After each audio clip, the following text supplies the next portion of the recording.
வசதிகளையும் எஸ்எம்சி மூலமாக, நன்கொடையாளர்கள் மூலமாக, ரோட்டரி கிளப், லயன்ஸ் கிளப் மூலமாக நமக்கு குழந்தைகள் அமருவதற்கு தேவையான இருக்கைகள் கொண்டு வந்து கொடுத்தார்கள். ஆகவே தற்போது இந்த சூழ்நிலையிலே மாணவர்கள் மிகவும் மகிழ்ச்சியுடன் கல்வி பயிலுகிறார்கள்.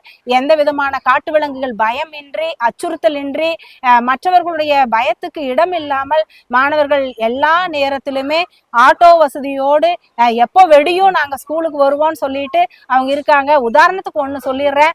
5ஆம் வகுப்பு மாணவி ஒருத்தி சொன்னாங்க, குருவி எப்படி மரத்து மேல உட்காந்துட்டு கீச் கீச்சுன்னு காலையில கத்துதோ அது மாதிரி நாங்க வீட்டுக்குள்ள இருந்து நாங்க எப்ப ஸ்கூலுக்கு போவோம் டெய்லியும் நாங்க பாடிக்கிட்டே இருக்கோம். வீட்டுல எங்களுக்கு சனி ஞாயிறு ஸ்கூல் இருந்தா கூட இப்ப நல்லா இருக்குமேங்கிற அளவுக்கு குழந்தைங்க ரொம்ப உற்சாகத்துடன் இருக்காங்க.